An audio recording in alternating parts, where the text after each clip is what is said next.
Assalamualaikum warahmatullahi wabarakatuh.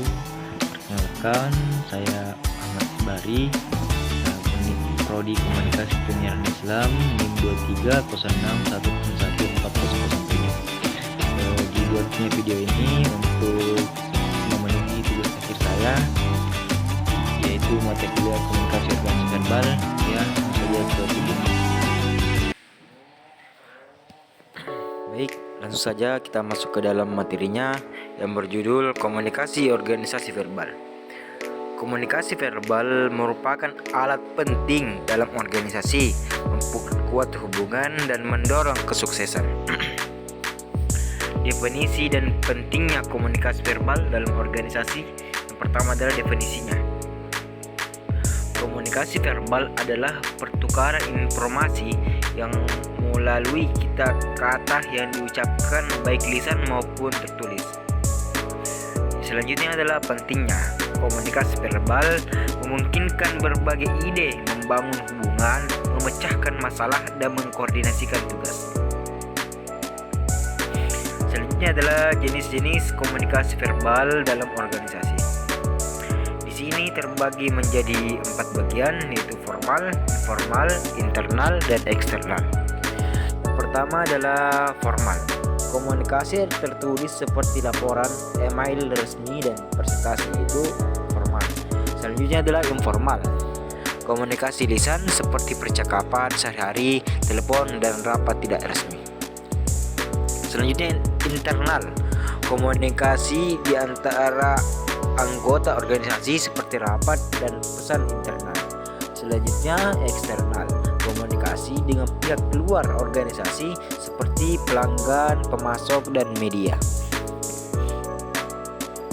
Selanjutnya adalah hambatan dalam komunikasi verbal organisasi. Yang pertama adalah hambatan bahasa, karena kesalahpahaman karena perbedaan bahasa di organ atau aksen. Kedua adalah emosi, marah, takut, atau kecewaan yang menghalangi penyampaian pesan. Selanjutnya adalah faktor budaya.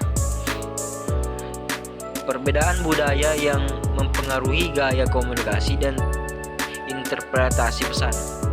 Dan yang terakhir fisik, gangguan fisik seperti kebisingan atau jarak yang jauh. Strategi efektif untuk komunikasi verbal yang efektif. Yang pertama adalah mendengarkan, berfokus untuk memahami pesan, bukan hanya untuk merespon. Kedua adalah kejelasan, menyatakan pesan dengan jelas dan ringkas, menghindari jargon. Yang ketiga adalah feedback atau umpan balik, meminta klarifikasi dan memberikan respons yang membantu. Dan yang keempat adalah hormat, menghormati pendapat dan perspektif orang lain. Selanjutnya adalah penerapan komunikasi verbal yang baik di organisasi. Nah, ini juga terbagi menjadi 3 bagian. Yang pertama adalah rapat efektif. Yang kedua adalah pelatihan komunikasi. Yang ketiga adalah budaya terbuka. Rapat efektif adalah merencanakan agenda, mengelola waktu, dan memberikan ruang untuk kontribusi. Yang kedua adalah pelatihan komunikasi, yaitu meningkatkan keterampilan komunikasi dan mengatasi hambatan komunikasi. Dan yang terakhir adalah budaya terbuka, yaitu mendorong kejujuran, saling percaya, dan komunikasi terbuka. Baik, terima kasih. Itulah tadi pemaparan materi yang sangat singkat dari saya.